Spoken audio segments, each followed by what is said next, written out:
Welcome to Distantly Social with Ed Goyette, a hopefully short lived series of interesting conversations with people from all over the world. That's good.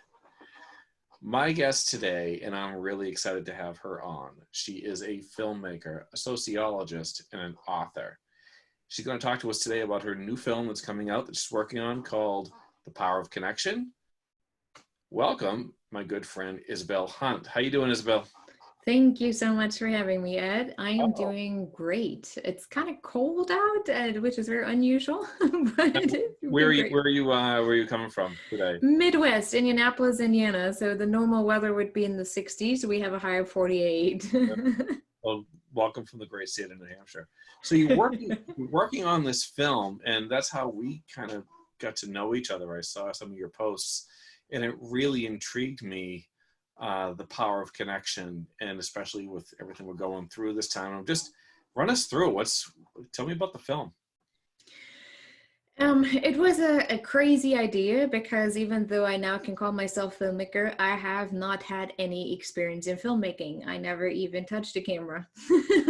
And I didn't even know what to do and how to do it. But as soon as I made the decision that this is something that I need to do to really expand my work about spiritual and philosophical awareness in terms of emotions and self-awareness, I put all of it together.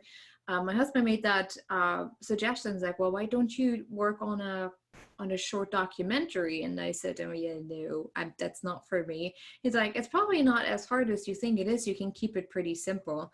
And after that conversation, I went to bed and I woke up in the next morning and there it was. The script was in my head. I knew exactly how I wanted this to look like. From the beginning to the middle part to the end, I knew exactly what I wanted it to look like and the pictures that I wanted in it. And I think what really inspired the overall idea of just doing something differently is because so many people started to jump on the emotional intelligence train. Everyone was talking about it, everyone was speaking about it, mindfulness, and I just got really bored. And like I can't even listen to people anymore just talking about it, because really if someone is not in that field or even haven't read a book about it yet, there's nothing you can do with it. It's like someone gives you a weird food item and you like things, I'm not sure what to do with that. Am I supposed to eat that or throw it in the trash? You know, those kind of things. And I noticed from my own studies as a sociologist that our brain memorizes everything in pictures. Everything is just like you put it on a film roll and you store it somewhere in there. And so I wanted something more tangible that helps people understand in a very visual, sometimes in a kind of crazy way in the way we set it up, but in a very tangible visual way, what is going on subconsciously when we connect with other people, and what have we created within our society that keeps us from really connecting on a soul level. And that was inspired by a story when I first came to the US. When I was 18, I came to the US for an au pair year from Germany. And I met this really cool guy at a bar, was really nice. And the only problem was with that he was Black. And coming from Germany, I didn't have much interaction with people with different skin color, or not even quite that, because Europe is very international, obviously very diverse. But we watch a lot of American movies, and in American movies, Black people are usually portrayed as the gangsters, the ones with the weapons, the bad guys. And so I was very worried, and even my parents like, "Are you sure you want to do that?" I'm like, "But he's really nice. It doesn't quite fit with what we know." And I noticed that really influenced how I related to him, how I connected with him, how I blocked him every time he just wanted to have a deeper conversation. And we're telling that story in the documentary, and to the point where I make in my head the decision, do I want to go out with him or not? And that's when we step into our subconscious. So the story is the first part of it. That is the inspiration to the documentary. And then we're going into the subconscious, into the subconscious mind, and going in through different rooms, what influences that decision of me going out with him or not. And so we film in a really beautiful house, which is awesome. And in different rooms, we talk about different settings like social programming. As the religious and spiritual influence, what is it that influences? Where are we pulling our information from that in the end has us go and say, okay, this is the decision that I make according to what I have programmed in here? And most people are not aware, or they know about it, but they don't know what to do with it, or it's not Right. very tangible, right? So my goal is to really make that visual, like bring up a lot of analogies and metaphors, and just through editing, I mean, technology is amazing today. So we can add a lot of stuff in that makes it more visual, especially animation, illustrations. We have amazing people working on this. And then at the end, we also talk about especially the spiritual journey of our emotions. We're looking at history. Why is it so popular to use emotions as a manipulation tool? Oh, my tongue is going a little faster, or my brain is faster than my tongue. Manipulation tool, and how that has started with the church pretty much. There were a lot of philosophers like René Descartes in the 17th century who wanted to dig deeper. How are our emotions connected to our spiritual understanding, to the divine, to God, to our soul? And he was prohibited to continue that research by the Pope back then. And he then moved, I think he moved from France to, I believe, Denmark or Sweden, somewhere Scandinavia. And he continued working, but he had to be very careful. It is said that it's not quite clear, but the rumor is that he was poisoned after a while, because his information were just too strongly against the church. Because the church, as we know, once Constantinople declared Christianity as the main religion, was very much used to control people, especially emotionally. Like like if you don't tithe, then you're going to end up in hell. That is emotional manipulation. Right. And that's, Martin Luther knew that as well. That's why he separated from the Catholic Church, but in the end he just created a very similar spiritual institution. So or religious institution. So in the documentary, we go a little bit into the history, and then we revolutionize how we relate to emotions. We call them the guardians of our soul. We put them in pictures and really amazing avatars. They look awesome. And so people can just really envision what it would look like for them. What would be the perfect picture to envision? For me, it would be a hawk, for example. It's very powerful, that I love to relate to. And then just having those honest conversations with those emotions. What do you want to tell me? What am I learning from this? Because every emotion, due to its vibration and frequency, relates to some trauma that we have created that keeps us from that path toward the connection with our soul, the understanding of oneness with the divine, of oneness with all that is. And in the documentary, you have a really awesome stairwell. It's like a really old one, like this spiral down. It's so cool. So we're using that when we talk about the spiritual, to going deeper, going down that spiral into the deepest, into the depth of our subconscious. And so right now, Kelly, our animator, she's working on a really cool animation. I posted a little snippet of it on Facebook.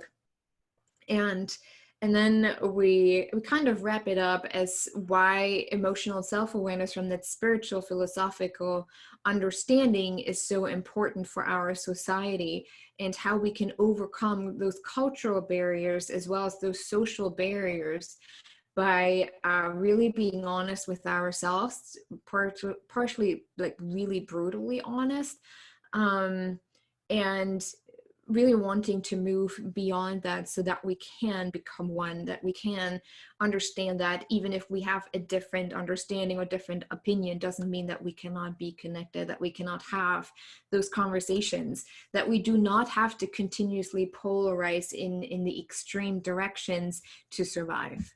And that is really the main message, especially of the documentary, where I want people to become more curious about what do I experience? What are some of the programming that I do relate to, that I have indoctrinated within myself through school, through parents, through what we see around us, that actually doesn't serve a connection with people that are not like me? Right.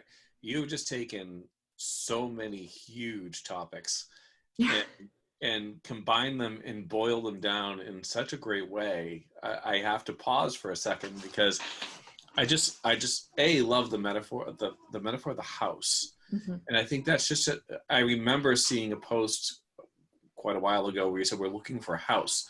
Yes. And I thought, what you look for a house for? It just kind of it made me curious about what was going on with the film. And the fact that you woke up with that, like essentially everything you just said presented in your head in one shot. I mean, that really just speaks to, and the fact that you can just speak to this so excitedly and just so in the moment of like, you can tell how you're living this.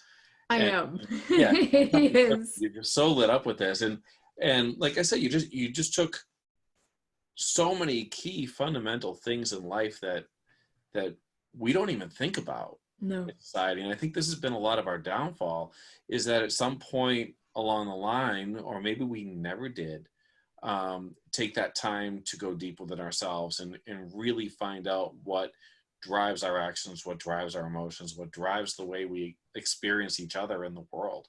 And I'm just kind of sitting here in awe of everything you just said, because I can't wait to see this film, actually, because Me too. I'm excited to see I how mean, this is going to come together, because you've really, already seen it in your head. It's obviously it seems like you've seen it from frame one to frame last. I have, but it's hard to convey that to the people who are working on it. Like, no, I want it this way, or I want it that way. Well, that's technically not possible, so we need to do a little different. So it's very interesting to work on that and to see what is possible, and where I may have to shift a little bit in the way I wanted to express it. And especially now with the current situation of the virus, we had to stop filming. We weren't able to finish everything that we wanted to, and some of it we may not be able to film at all that we really wanted to, because theaters, for example, are going to be closed until I don't know when. So that's going to take too long for us. So we had to come up with new ideas, more creative ideas, and how we can work through some of those obstacles that we have experienced now. And it's definitely a fun thing to work on, and it's also can get really frustrating, especially for us, since I really don't have that kind of budget. And so when you have people voluntarily work on it, it's hard to say, okay, we have to get that done by tomorrow, Right. if they still have to work for their rent and their food. How big of a team do you have? It's a couple different people. Right now we have the videographer, the cinematographer, copywriter, and the animator. And then we have a couple illustrators, but that's the smaller part of the budget. They're all incredible. They're from Kenya, Philippines. I love working with them. They've done so many projects for me now already. And they're all younger, and they really work on it like this. Like, hey, I have this idea. Can you do this? Yep, I can do it. So it's really cool to see. It's very global project. Our animator, she's a master student at Purdue here in Lafayette. She's from Taiwan. She's an international student, so that already is really exciting, because you can feel the international vibration of this. Like it really feels globally, and I think it's going to be good. Yeah, that's so fitting for what you're doing. And Yeah. you mentioned trying to come up with creative ways to do things. I think the one of the words of 2020 is pivot. I mean, I just get pivot all the time, and it's that creativity. I know even in my business, we had to do that on the fly and kind of change almost the entire business model literally overnight. Yeah. And with that, though, comes a lot of great stuff, because it's things that you've never thought of before and how to do things. And I think especially with this project, it is all about thinking different. To me, it is all about stopping. And it's not lost on me and we talked about this before, about what we're all going through right now, and how what you're doing relates specifically to what we're going through. And it's, I think the timing of it is interesting, to say the least. Like, what's your take on that? It's very impeccable. I went into 2020 thinking, well, I'm going to finish this documentary by May. That's going to be great. And then I'll take it to different universities and colleges, and we do screenings at high schools. And then we start having conversations, especially with younger people. They seem to really understand the message. My team is quite young. So it is interesting how they respond to all of that. And then you go into 2020 and you're like, what just happened? Because you never thought, like, there were so many times where I was like, okay, I don't know if people actually will be open to what I have to say, because some of it may be too far out for people, or it might just make too much sense that it already is too scary for some of them, it really resonates, but then they would have to give up certain belief systems and all this stuff. But then this happened. The world comes to a standstill, and lung disease is related to grief, trapped emotions of grief.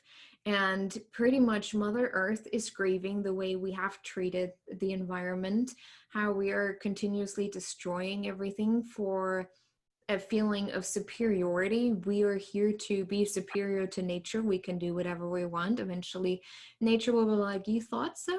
Mm-hmm. I'll just wipe you out and I will still be here.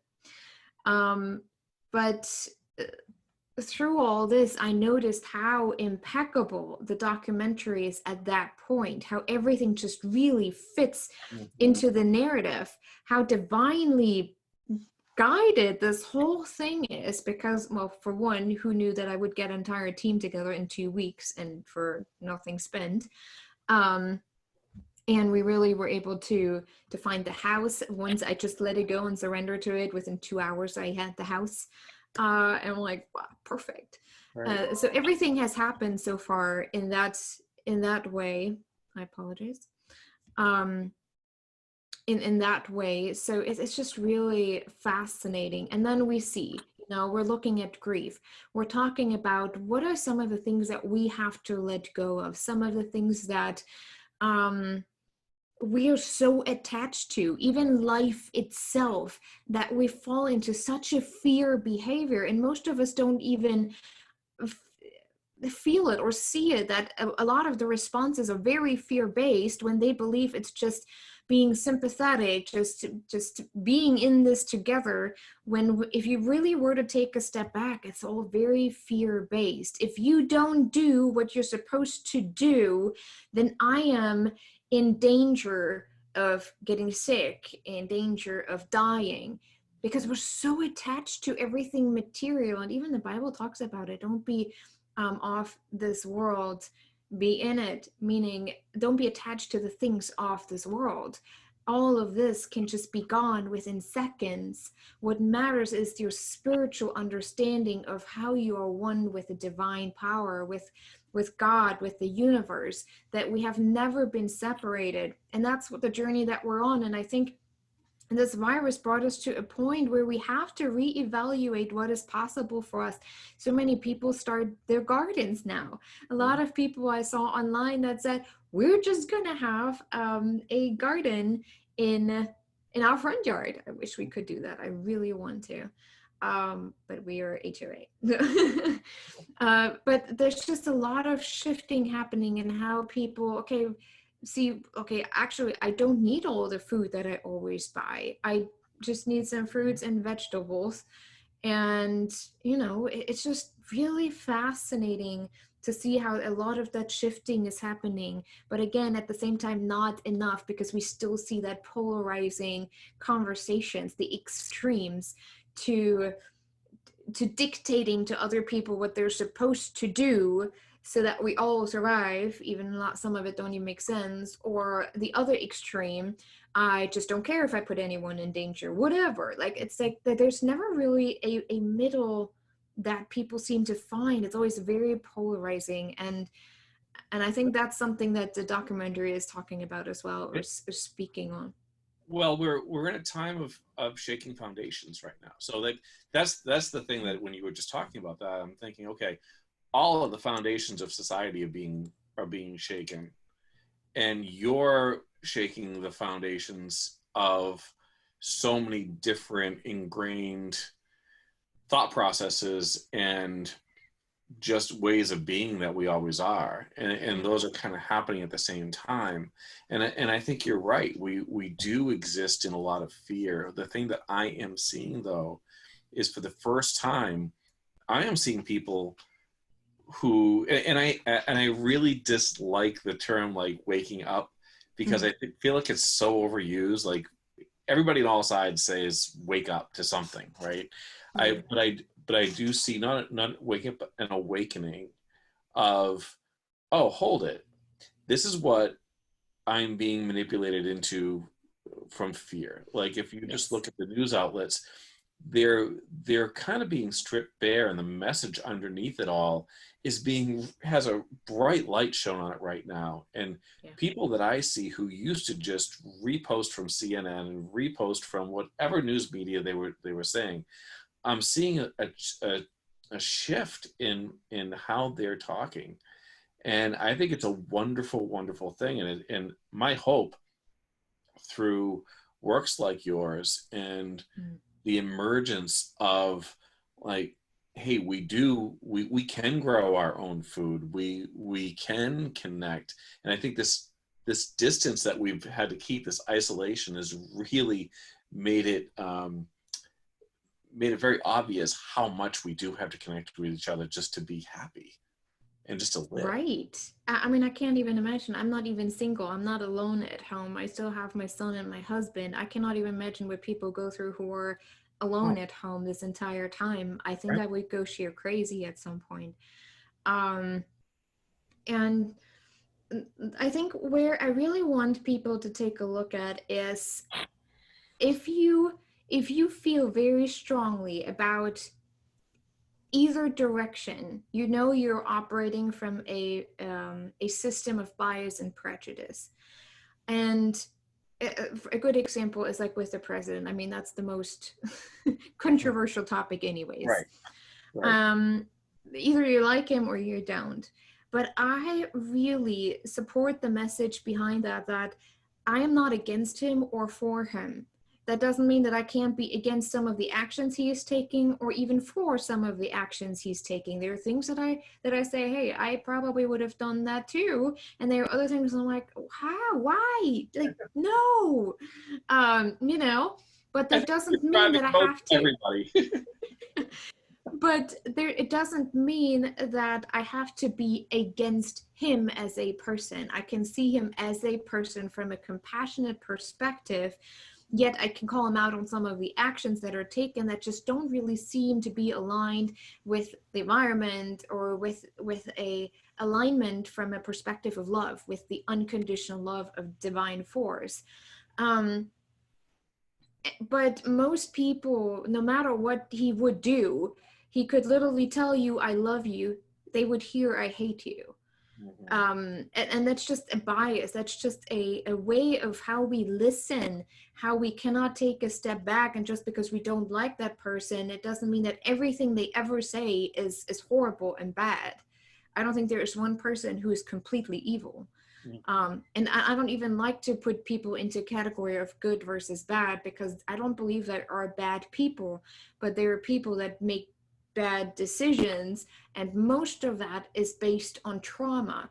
If it's related to generational historical trauma or just trauma that they have experienced through their current lifetime, it doesn't matter. But almost every action that is not aligned with love is a call for love. And we have to understand that even with the president, I cannot imagine, even if I were a person who has no understanding of what's going on, if millions of people come at you every single day, if you just see that in a form of energy, the energy that hits you every day is almost like you're being electrocuted every single day for 24 hours. Mhm.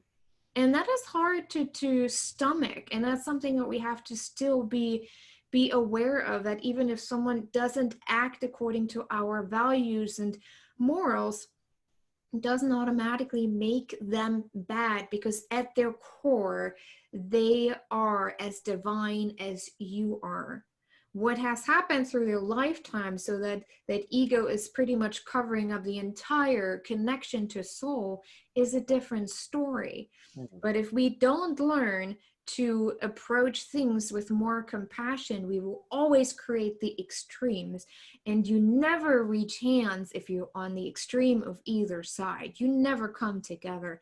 Right. And that is the very hard part for a lot of people, because they have made that reputation about them that I'm the one who is fighting this current government, I'm the one who is fighting the environment.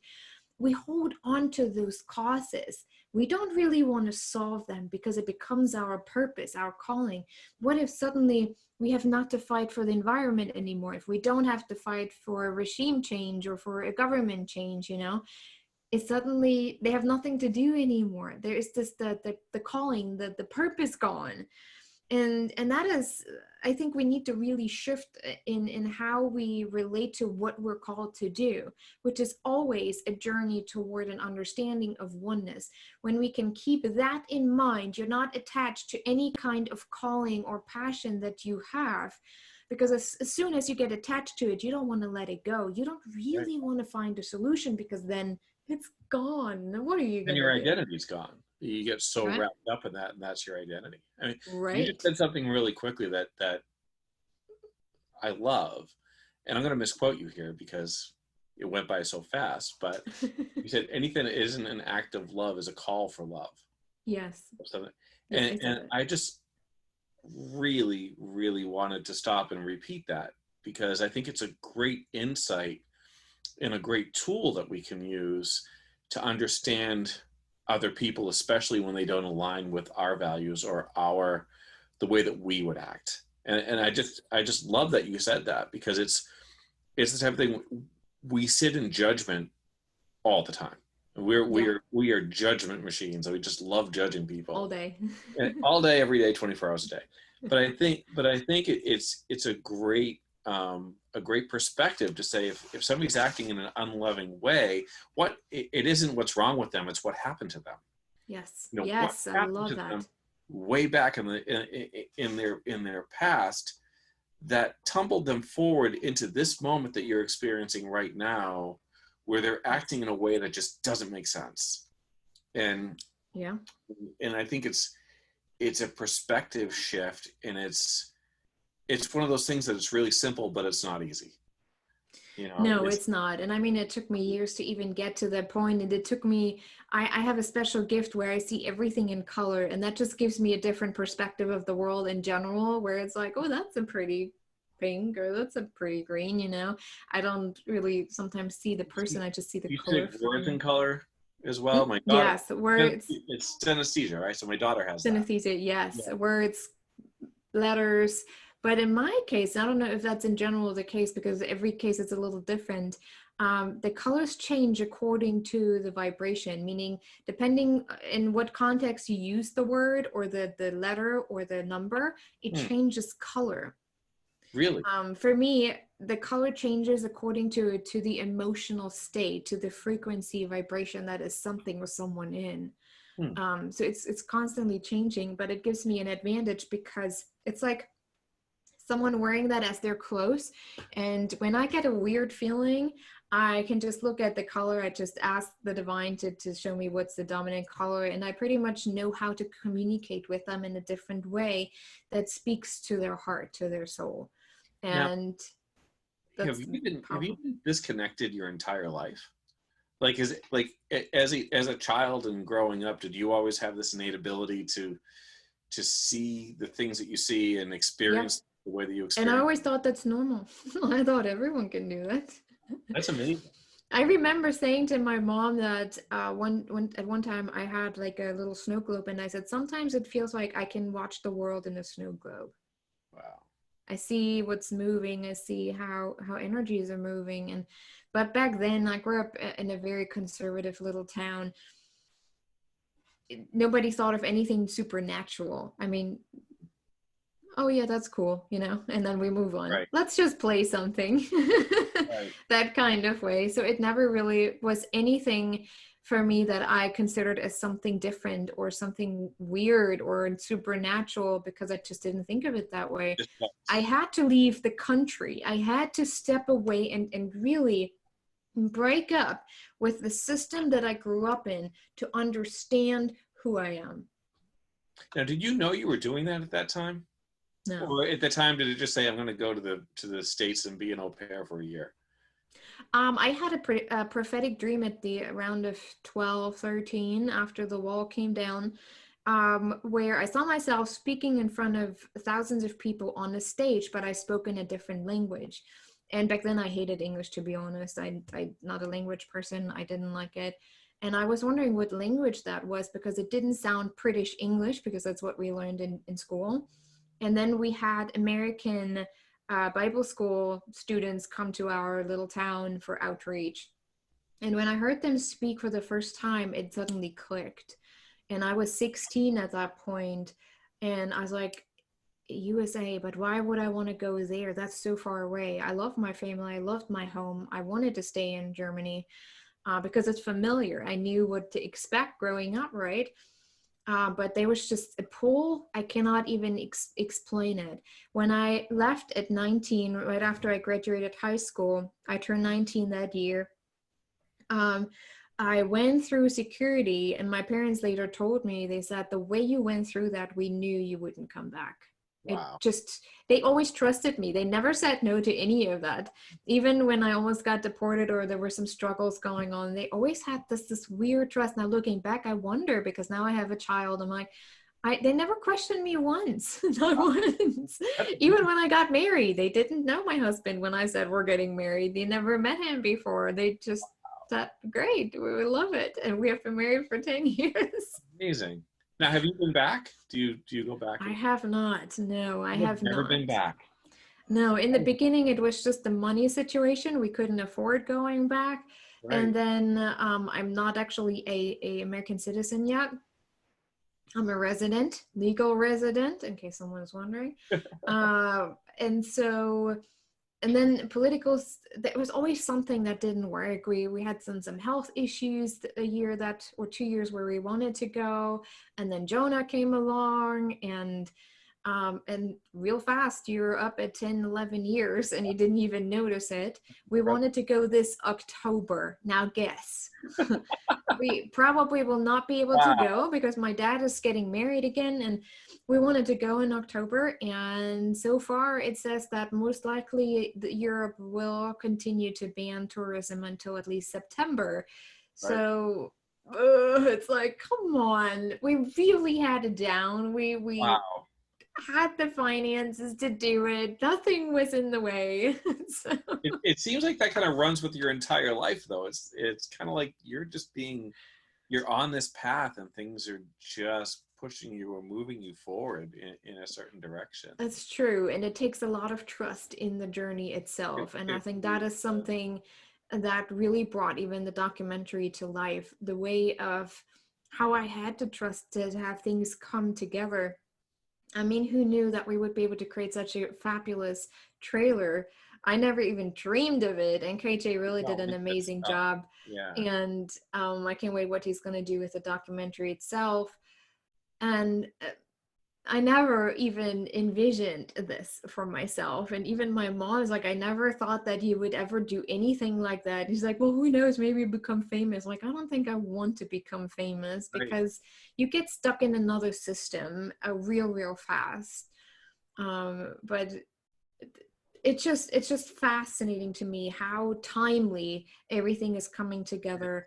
And with the current situation, how people are more open to hearing a message like that. I think the timing is incredible. Yeah. So one last question for you. So this entire journey lands you at this point. You've got this documentary coming out at some point. We're sitting in this situation right now. We're a couple months in. Fast forward out 6 months, a year, 2. What's your hope for your work? The hope for my work is I have been doing a lot of coaching over the last years, and I feel like I'm called to step away from that individual work and step more into the public work of it. So, what I really want to do is to finish the documentary, hopefully by July. I really hope we can, because that's pretty much the deadlines for most film festivals, and that's where I want to get it in at first before we take it any further than that.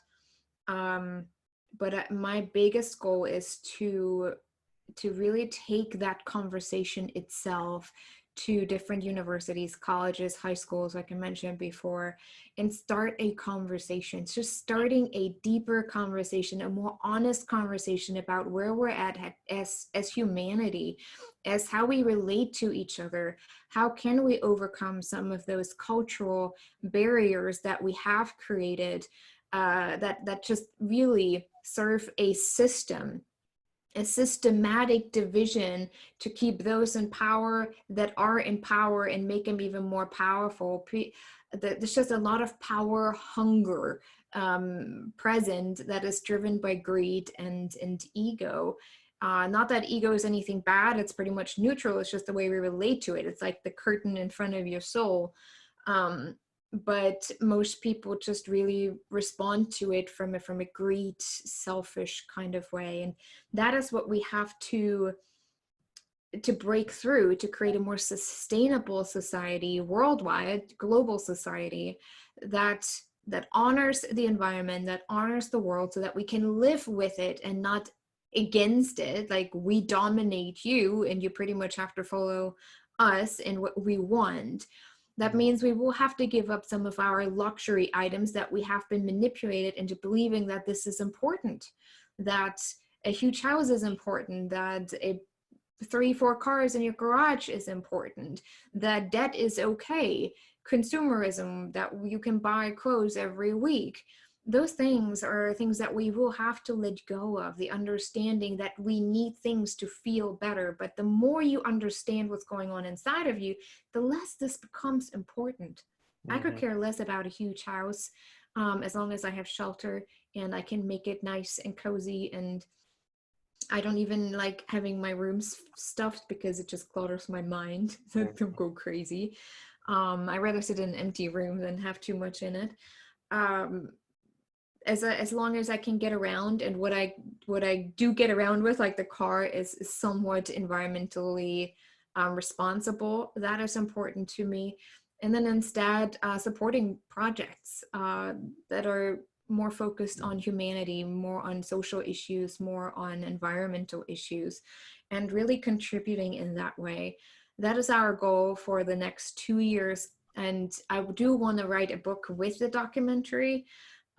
Similar to my first book is called The Power of Faith-Driven Success. And the second one is going to be very similar, just different colors, which is then The Power of Connection, in connection with the documentary. So we can actually give something to people. You know, everyone learns differently. So we can say, okay, if you don't want to watch it, you can read it and you can go about it this way. And yeah, and really just have more honest conversations and just really drive it from that perspective. Because knowing from my son, the younger generations are the ones who are going to have the biggest impact on what the future will hold. And I feel like they seem to get it. They seem to understand. They seem to understand the importance of it. And my son is just so incredible. He's 6 and he's so wise, so connected to everything spiritually. He is just guiding me, he's teaching me, and a lot of things that I'm doing is his work. I'm gonna be honest. It's some of his inspiration, some of his work, his words, and I just know if we can give him a platform that says it is okay to think the way you do, and I'm with you and I support you and I don't judge you, oh, they will go places that we could have never even imagined. They're just so much more inclusive, even if we want to make other people believe that they are so exclusive because they're so entitled. I do not see that. I don't know if you just focus on it, that's what you attract, but some of them are just not guided in a way that would support what they innately experience, what their soul is speaking very clearly to them. So they're trying to fit in, they're trying to adapt to the expectations of their parents, to the school system, to society, so they don't feel too weird, too left out, too different, because then apparently according to social standards there must be something wrong with you. And so they're fighting what is being presented in front of them, and fighting what they internally experience and how they experience the world, and it just doesn't make sense to most younger people. That is, you've just summed up a lot of my work with my project Yours for the Asking. That is exactly what I've been working on for years, is getting behind your children, seeing the world through their eyes, and then putting power behind their dreams, putting power behind what they see in the world, is instead of like, my world honestly doesn't exist anymore. And it just doesn't. The world that I grew up in is, it could have been, dinosaurs roaming the earth back then. Yes. It's so irrelevant to my children's and our children's experiences. And it's really our responsibility to be that coach and to be that power behind their dreams. And once you do that, there is just so many different opportunities, not only for your relationship with your kid, but just for the world. I have 3 teenagers here, and they know that if something's important to them, that if they have an interest, that I'm going to get right behind it and say, how far can we take this? And when you do that, that's where all the magic happens. I mean, I always say my son is 6, so he literally, it feels like he was born with all the worldly knowledge. He just downloads it. He's got it because he's here for something much bigger, something much greater, that is more spiritually connected to the world. And he is 6, so he should be in kindergarten, but he is finishing 3rd grade math right now.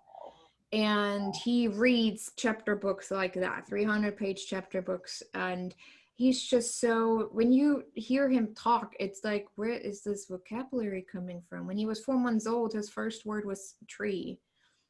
4 months old, he pointed at a tree and he said, tree. I'm like, what? What?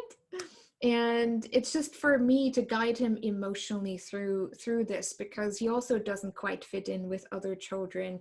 But when you give them the opportunity, and I'm very convinced that he is not a genius, that he is not something better, that every child who has the opportunity to just hear, let's do it. Let's have you just go. Let's not put you into a system that might hold you back. Just go and do whatever you want to do. So many children would just thrive and would be at a similar level he is. We have another whole podcast to do. Like, this is another whole conversation that you and I have to have. Well, I know that you're running out of time here. I just want to thank you so much. This was just a fascinating conversation. And I will put the links of where to find you and how to support your project. This is a project that should be supported, and you've got my support 100%. Obviously. Thank you. I know. I'm so grateful. Thank you so much for being with me today and sharing all your passion and your drive and such great knowledge. I really appreciate it.